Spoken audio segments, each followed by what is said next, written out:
네, 안녕하십니까. 지난 안식일에는 예수님께서 나귀를 타시고 예루살렘에 입성하신 말씀을 함께 봤습니다. 특별히 예수님께서 예루살렘을 보시면서 우신 그 예수님의 모습도 봤는데요. 마가복음 11장 11절에 보니까 예수님이 예루살렘 성전을 이렇게 둘러보십니다. 앞으로 파괴될 예루살렘 성전, 그 성전을 보신 예수님의 마음이 어땠을까? 눈물을 흘리신 주님의 모습을 봤는데 그 예수님의 마음을 누가 알겠습니까? 예루살렘 성전을 둘러보시고 날이 저물어 갈 때 예수님께서 12제자를 데리고 베다니로 가십니다. 베다니는 예루살렘으로부터 약 3km 떨어져 있는데 나사로, 마르다, 마리아가 사는 곳입니다. 공생애 3년 동안 예수님은 자주 베다니에 가서 쉬셨다고 그렇게 증언에 기록되어 있는데 나사로 가정과 예수님은 아주 가깝게 지내셨습니다. 베다니에 가서 기도하시고 아침에 예루살렘 성전으로 돌아오는데 마가복음 11장 12절에 보면 무화과 찰이 아닌데 입이 무성한 무화과 나무가 있었어요. 아침에 예수님이 시장하셔서 무화과를 드시려고 무화과 나무 가까이 갔는데 열매는 없었습니다. 무화과 나무는 먼저 열매가 열리고 나중에 잎이 나오기 때문에 잎이 있다면 열매가 있어야 하는데 잎만 무성하고 열매는 없는 것입니다. 잎만 무성한 무화과 나무, 누구를 표상합니까? 이스라엘 백성들을 표상하고 특별히 종교 지도자들을 표상합니다. 잎만 무성한 무화과 나무처럼 외적으로 보면 이스라엘 백성들에게 믿음의 조상 아브라함이 있었고 모세가 있었고 다윗이 있었어요. 성전이 있었습니다. 제사장이 있었고 선지자가 있었고 구약 성경이 이스라엘 백성들에게 있었어요. 외적으로는 얼마나 화려합니까? 그런데 이스라엘 백성들 마음속에 하나님은 안 계셨어요. 외적으로는 화려한데 하나님은 그들에게 없었어요.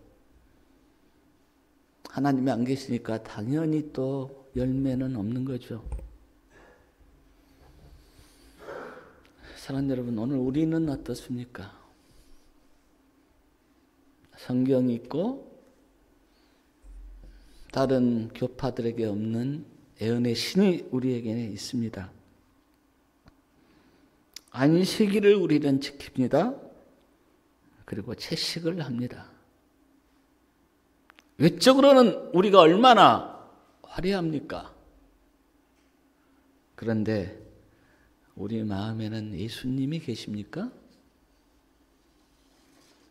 갈라디아서 5장 22절과 23절에 보면 성령의 9가지 열매가 나오는데 사랑, 희락, 화평, 오래 참음, 자비, 양성, 충성, 온유, 절제, 이 열매는 우리에게 있습니까?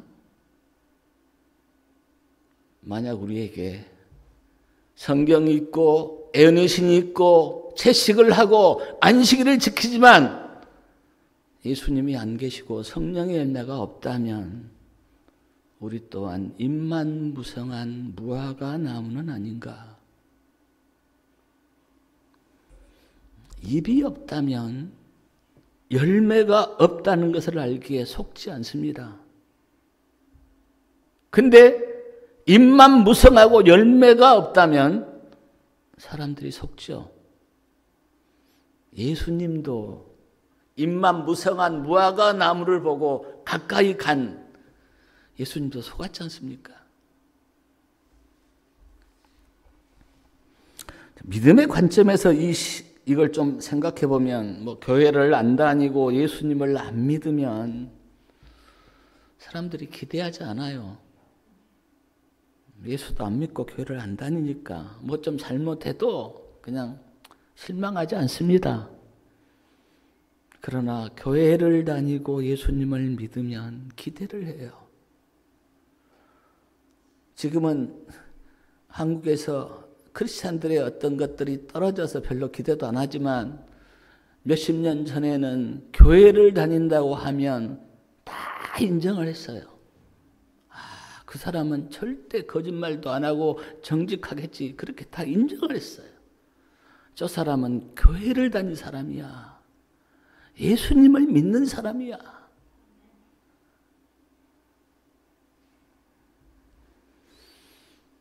그랬는데 하도 많이 실망을 하니까 요즘은 기대 안 하죠. 정언해 보니까 세상 사람들 때문에 주님께서 모욕을 당하신 것이 아니라 믿으면서도 믿음으로 살지 않는 사람들 때문에 모욕을 당하신다. 그렇게 정언해 말씀하셨어요. 가슴 아픈 이야기 아닙니까? 입만 무성한 무화과 나무를 보고 예수님이 책망하셨습니다. 그리고 다음날 아침에 보니까 책망받은 무화과 나무가 말라 죽었어요. 성경에 보면. 마가복음 11장 21절에 보면 베드로가 말합니다. 선생님 보십시오. 무화과 나무가 말랐습니다.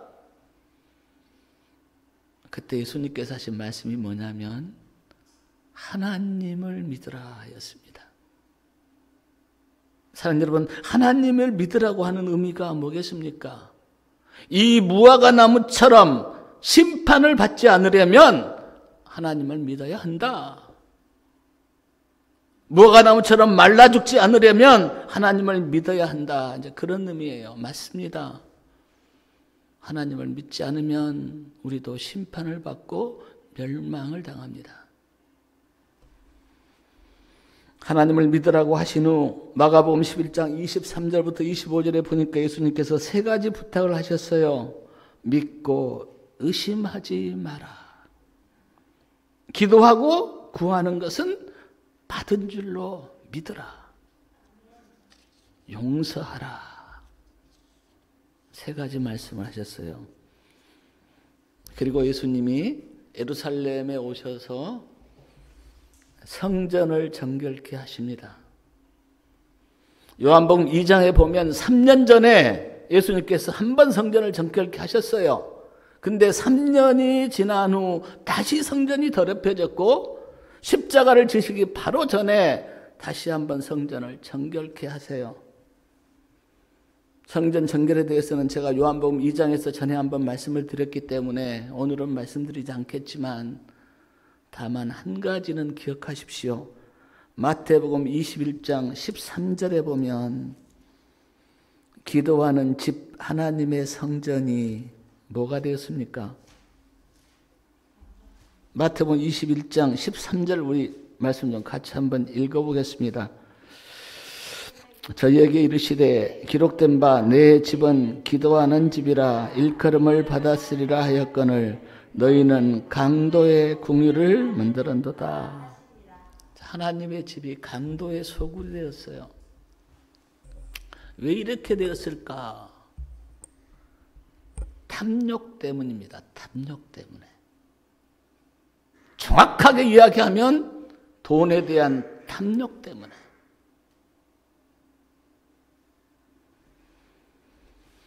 사랑하는 여러분, 인간이라면 누구나 욕구는 있습니다. 하나님이 우리에게 식욕도 주셨고요. 욕구를 주셨어요. 욕구가 있습니다. 그러나 그 욕구가 지나쳐 탐욕이 되면 그때는 죄가 돼요. 예루살렘 성전이 강도의 소굴이 된 것도 멀리서 온 사람들을 위해서 속죄 제물을 파는 것은 좋은 일이었어요. 속죄 제물을 가져올 수 없는 사람들을 위해서 속죄 제물을 파는 것은 좋은 일이었는데 속죄 제물을 팔면서 탐욕이 붙었기 때문에 죄가 된 거죠. 하나님께서 생명의 속전을 세겔로 드리라고 말씀하셨기 때문에 돈을 바꿔주는 것도 좋은 일이에요.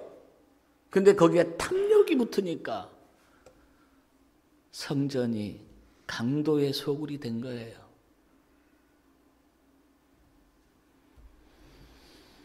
사랑하는 여러분, 탐욕에 빠지지 않으려면 어떻게 해야 될까요? 마음을 지켜야 돼요. 근데 마음을 지킨다고 하는 것이 쉬운 일이 아닙니다. 성경이나 제 경험으로 볼 때 내 마음이 지켜지려면 예수님이 마음에 계셔야 되고 말씀을 붙들어야 돼요. 그래야 마음이 지켜져요.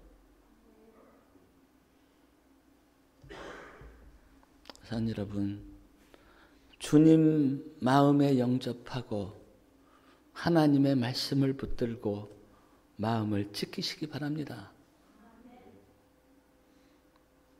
예수님이 성전을 정결케 하신 후 관원들이 회의를 열었다 그랬습니다.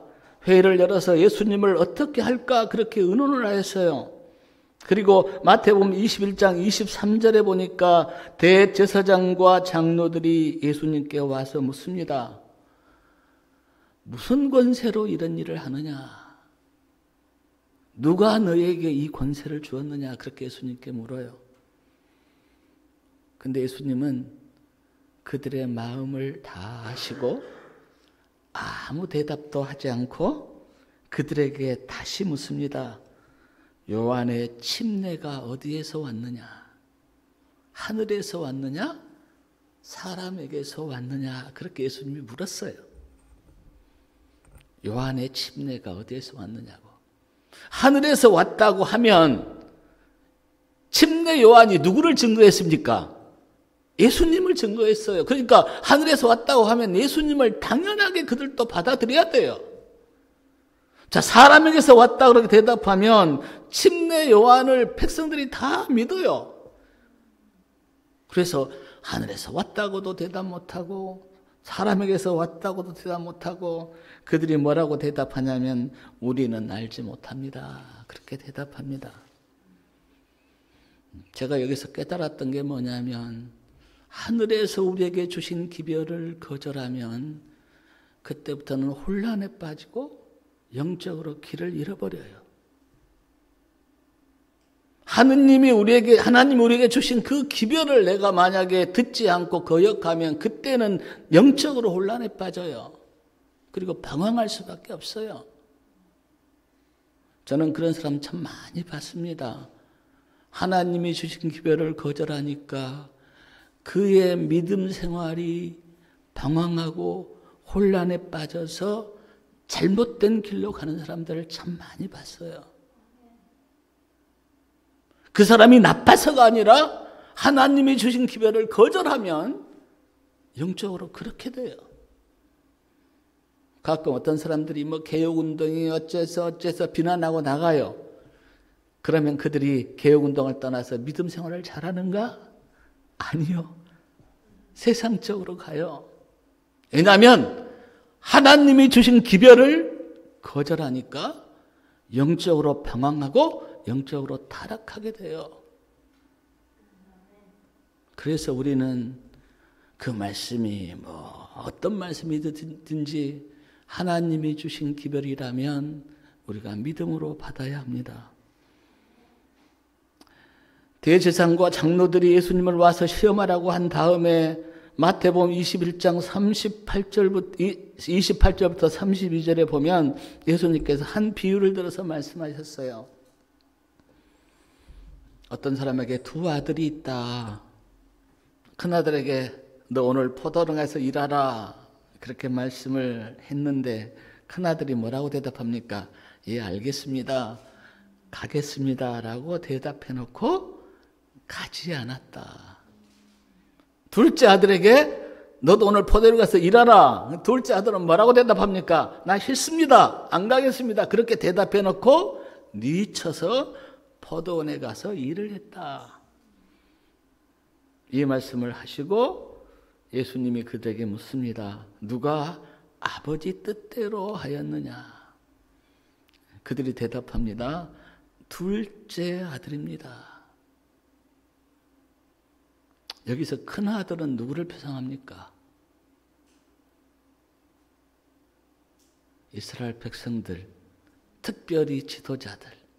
그들이 입으로는 얼마나 내가 하나님 잘 섬깁니다. 내가 하나님 말씀 잘 듣겠습니다. 믿음대로 살겠습니다. 그렇게 입으로 말로는 그렇게 해놓고 예수님께서 그들을 보시니까 어떻습니까? 안 하거든요. 그런데 이 둘째 아들, 나는 안 가겠습니다라고 뉘쳤다 갔다고 하는 이 둘째 아들은 누구를 포상하냐면 그때 죄인들. 그들은 입술로는 그렇게 이야기하지 않았지만 그러나 그들은 예수님 앞에 나왔고 예수님의 말씀을 들었고 예수님을 구주로 믿었고 그래서 예수님께서 그들에게 그 마음에 찌르는 말씀했는데 누가복음 21장 31절이요. 31절 말씀 우리 다 같이 한번 읽어볼까요?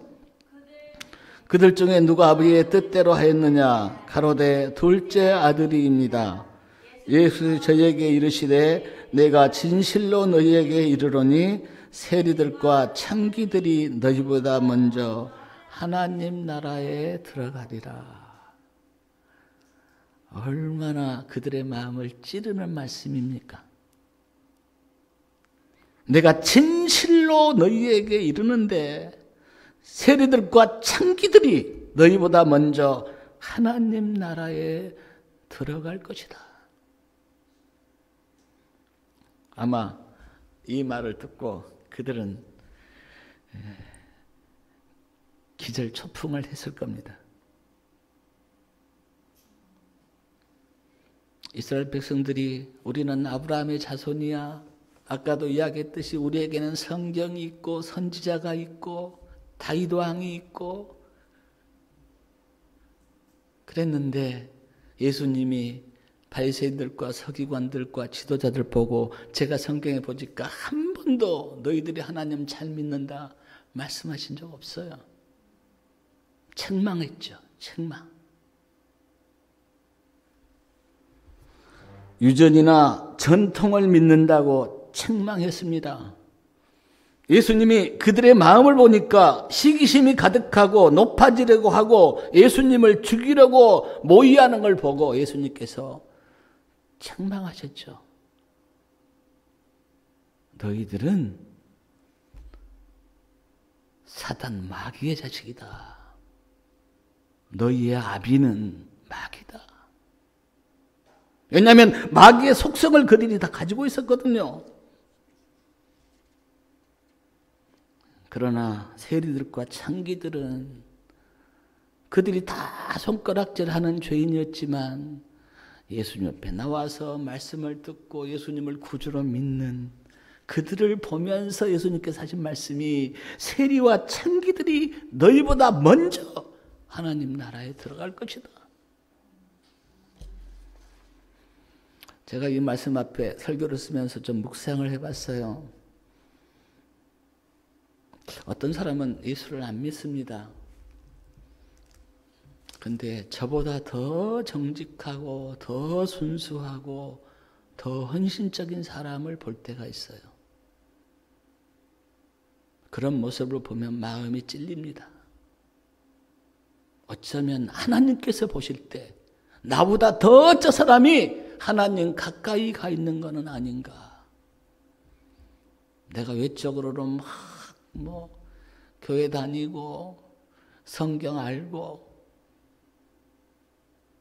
마치 바리새인들과 세리들의 차이가 우리에게도 있지는 않는가? 마태복음 21장 33절부터 46절에 보면 예수님께서 다시 한 비유를 들어서 말씀하셨어요. 거기에 비유에 이렇게 보면 집주인이 포도원을 만들었습니다. 산울로 둘렀습니다. 집자는 구유를 팠습니다. 망대를 쳤습니다. 그리고 농부들에게 세로 주고 타국으로 갔다 그랬습니다. 실과 때가 가까움에 종들을 농부들에게 보냈습니다. 근데 농부들이 종들을 어떻게 했습니까? 말씀해 보니까 하나는 심히 때리고 하나는 죽이고 하나는 돌로 쳤다. 다시 다른 종들을 보냈는데 그들에게도 그렇게 하였다. 그리고 이번에는 누구를 보냅니까?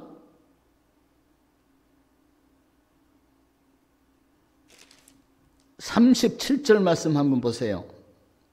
마태복음 21장 37절. 후에 자기 아들을 보내며 가로되 저희가 내 아들은 공경하리라 하였더니, 농부들이 뭐라고 하는지 38절이요. 농부들이 그 아들을 보고 서로 말하되 이는 상속자니 자 죽이고 그의 유업을 차지하자 하고. 아들을까지 보냈는데 여기서 지금 아들은 누구를 표상합니까? 예수님.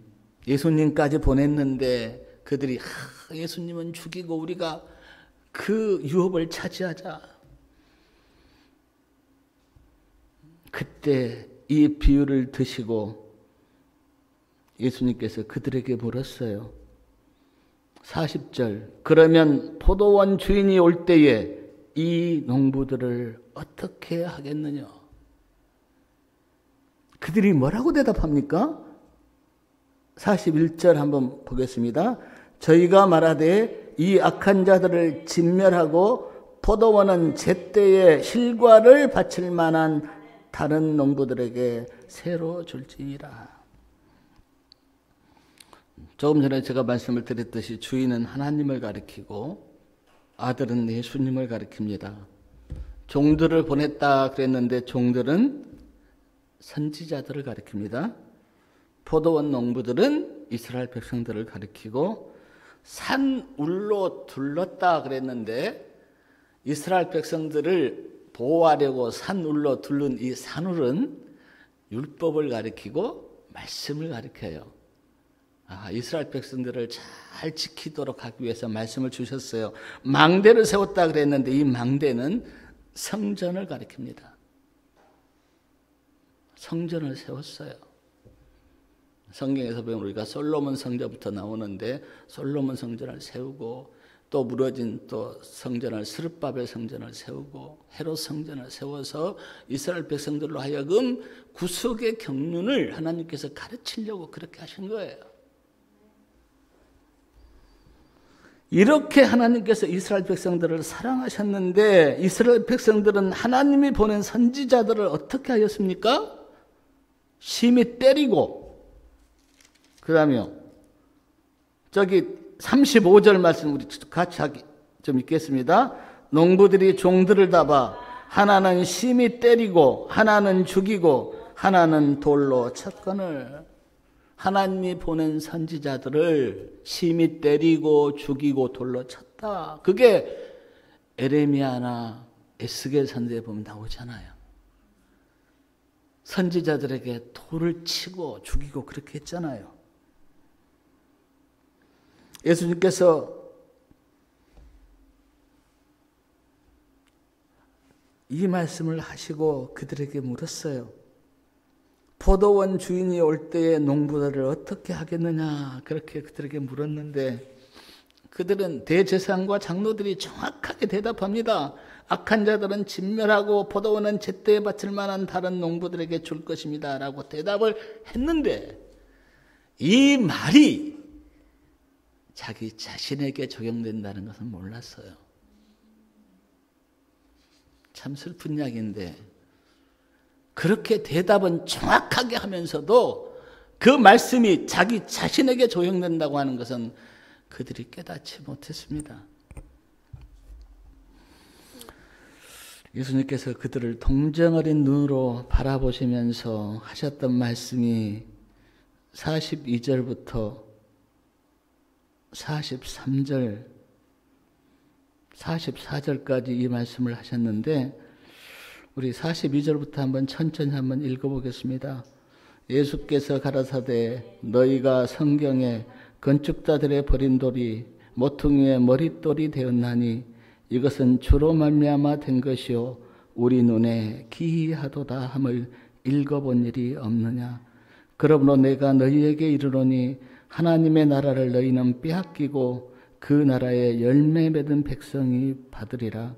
이 돌 위에 떨어지는 자는 깨어지겠고 돌이 그 사람 위에 떨어지면 저를 가루로 만들어 흩으리라 하더니 예수님이 이 말씀 하신 거예요. 성경에 건축자들이 버린 돌이 뭐가 됐다고요? 모퉁이 돌이 되었다. 이 말씀이 성경에 있다. 성경 어디에 있는가? 시편 118편 22절에 정확하게 이 말씀이 있어요. 건축자들의 버린 돌이 모퉁이의 머릿돌이 되었다. 이 말씀의 의미는 이스라엘 백성들이 버린 예수님이 구주가 되셨다고 하는 말씀인데 이는 주로 말미암은 것이요. 누가 이렇게 하셨습니까? 하나님이 이렇게 하셨어요. 근데 이 일이 우리 눈에 어떻다고요? 기이하도다. 이스라엘 백성들은 나사렛 예수가 그리스도인 것에 대해서 지금까지도 기이하게 생각합니다. 그리고 잘 안 믿죠. 그래서 고린도전서 1장 23절에 십자가가 유대인들에게는 어떤 것이라고 그랬습니까? 거리끼는 것이다. 지금도 어떤 사람에게 이성적이고 지식적인 사람에게 예수님을 믿으면 당신의 죄가 속죄함을 받고 구원을 받습니다라고 이야기하면 이성적인 사람은 안 믿습니다. 어떻게 그렇게 되느냐고. 왜냐하면 이 하나님의 구속의 경륜이 인간의 눈에는 아주 기이하게 보이기 때문에 또한 이 돌 위에 떨어진 자는 깨어지겠고 이 돌이 사람 위에 떨어지면 저를 가루로 만들어 흩으리라 그렇게 말씀하셨는데 내가 예수님 위에 떨어지면요 구원을 받습니다. 내가 예수님 위에 떨어지면 예수님이 나를 다시 거듭나게 해서 하나님의 백성으로 만드세요. 근데 예수님이 내 위에 떨어지면 어떻습니까? 그때는 예수님이 나의 심판자세요. 그래서 내가 예수님 위에 떨어져야지 예수님이 내 위에 떨어지면 안 됩니다. 반석에 떨어져 깨어진다고 하는 그 의미를 시대소망 599페이지에는 이렇게 말씀하셨어요. 독선을 버리고 어린 아이의 겸손으로 그리스도께 나아가 우리의 죄를 자복하고 예수님의 용서하시는 사랑을 믿는 것이다. 반석에 떨어져 깨어진 게 뭐라고요? 내 독선을 버리고 어린 아이의 겸손으로 예수님 앞에 나아가서 죄를 자복하고 예수님의 용서하시는 사랑을 믿는 것. 이것이 반석 대신 예수님 위에 깨어지는 거래요. 그러니까 내 죄를 자복하고 예수님의 사랑을 받아들이는 이 경험. 우리 성도님들에게 이 경험이 있기를 바랍니다. 오늘 말씀을 제가 묵상하면서 깨달았던 게 이제 두 가지인데, 하나는요, 예수님이 입성하시기 전에, 그러니까 지금 공생애가 거의 끝나가는 시점인데, 예루살렘에 입성하시기 전에는 예수님께서 많은 기적을 행하셨어요. 뭐 우리가 다 알잖아요. 오병이어, 죽은 자도 살리고 병자들도 치료하고 많은 기적을 행하셨어요. 근데 예루살렘에 입성하신 후에는 거의 기적을 행하시지 않습니다. 말씀만 하세요. 근데 왜 예수님께서 예루살렘에 입성하기 전에는 그렇게 많은 기적을 행하셨는데 왜 지금은 기적을 행하시지 않고 말씀만 하시는가? 기적을 아무리 많이 봐도 기적이 구원입니까? 기적이 나를 구원합니까? 아니요. 이스라엘 백성들이 광야를 가면서 40년 동안 광야를 가면서 날마다 기적을 봤잖아요. 아침마다 만나가 내렸으니까. 그래도 이스라엘 백성들이 그 많은 기적을 보고도 말씀, 약속을 믿지 못하니까 가나안 땅에 못 들어간 거예요. 기적이 나를 구원하는 게 아니고 말씀이 나를 구원하기 때문에. 예수님께서 3년 반 동안 많은 기적을 행하신 것은 그 기적을 통하여 예수님이 누구시며 예수님이 누구신가를 가르치시고 예수님을 믿게 하려고 그렇게 많은 기적을 행하셨는데 지금 와서 보니까 그렇게 많은 기적을 보면서도 예수님을 안 믿은 거예요. 그래서 예수님께서 이때부터는 기적을 안 하십니다. 그리고 계속 말씀만 하세요. 제가 앞으로도 이렇게 보겠지만 거의 기적이 이제 없습니다. 예수님이 십자가를 지시기 전에 많은 말씀으로 권면을 해요. 왜냐하면 기적이 구원이 아니고 하나님의 말씀이 구원이기 때문에.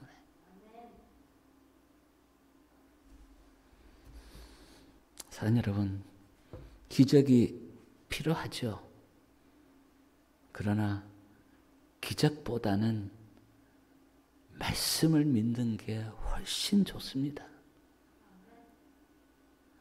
병 고침받고 누가 이렇게 잘 되고 그거 다 필요하죠. 그러나 그것이 구원이 아니에요. 하나님의 백성으로서 거듭나서 구원받으려면 말씀을 믿어야 됩니다. 말씀을. 그래서 예수님께서 이제 기적을 안 하신 거예요. 기적을.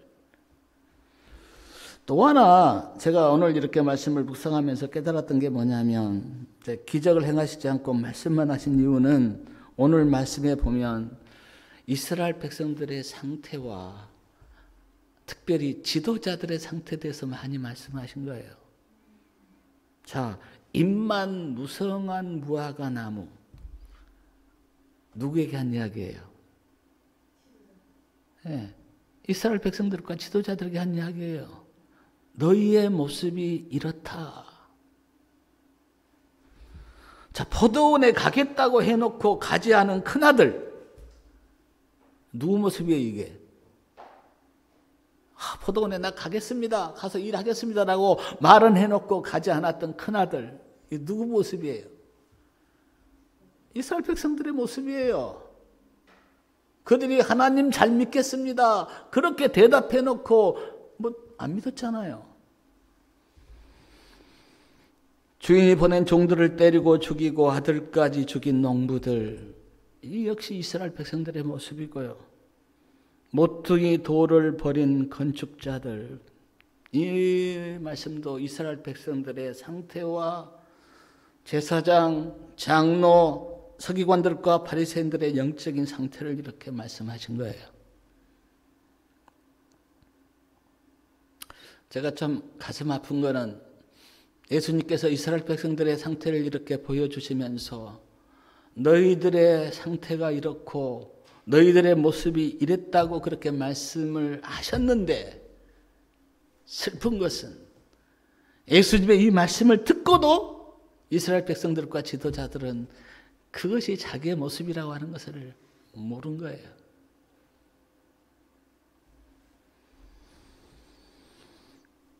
공생애 3년 반 동안, 아니 예수님의 살았던 33년 동안 예수님께서 이스라엘 백성들을 구원하시려고 모든 것을 다 하셨는데 끝까지 이스라엘 백성들이 예수님을 믿지 않는 것을 보시고 아까도 우리가 읽었지만 이런 선언을 하시잖아요.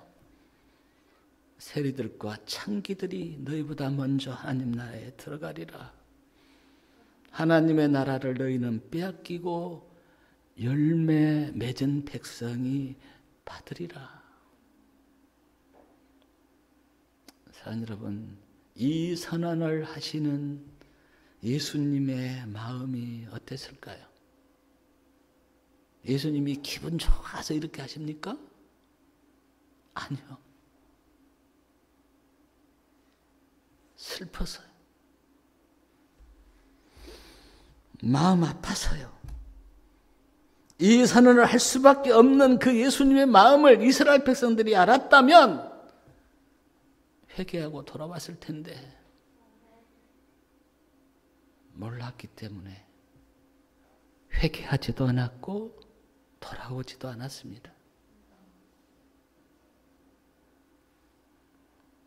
관원들과 장로들이 이 마음을 알았다면 회개하고 돌아왔을 텐데 몰랐기 때문에 회개하지도 않았고 돌아오지도 않았어요.